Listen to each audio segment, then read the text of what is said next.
The Brandywine School was a style of illustration, as well as an artists' colony in Wilmington, Delaware and in Chadds Ford, Pennsylvania, near Brandywine River, both founded by artist Howard Pyle at the end of the 19th century. The works produced were widely published in adventure novels, magazines, and romances in the early 20th century. History. Pyle, one of the foremost illustrators in America at the time, began teaching art classes at Drexel University in 1895. However, he was dissatisfied with the confines of formal art education, and beginning in 1898, he began teaching students during the summers at the Turner Mill in Chadds Ford. The mill, alongside the Brandywine, provided views of a scenic landscape to inspire the artists. In 1900, Pyle left Drexel and opened his own school attached to his personal art studio. The school and studio, which are still standing, are located a short walk from the Brandywine Park, a stretch of riverside park designed by Frederick Law Olmsted. Of the 500 students who applied to attend Pyle's school in its first year, only 12 were accepted. It was through the absorption of Pyle's particular style and teaching that the tradition known as the Brandywine School emerged. Pyle continued to operate the school until 1910, during which time he was mentor to such successful artists as N.C.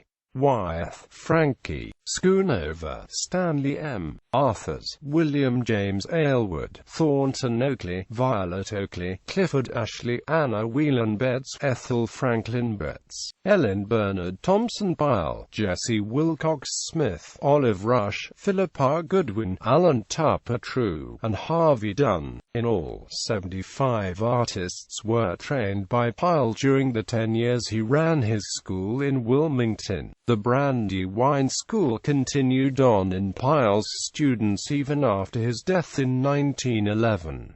Several of his students, inspired by Pyle's example, taught the next generation of the school's students. In 1905, Wilmington philanthropist Samuel Bancroft constructed a set of buildings to house and provide studios for 4 of Pyle's most successful students: Wyeth, Schoonover, Dunn, and Ashley. Schoonover remained in his studio for the next 63 years, and in 1942 he used it to open his own school, where he taught artists such as Ellen DuPont Wheelwright. After Pyle's death, Arthurs purchased the Pyle Studio and continued the school from 1912 to 1950. Wyeth stayed in his Wilmington studio for a time before moving to Chadds Ford, where he taught his own children, including artist Andrew Wyeth.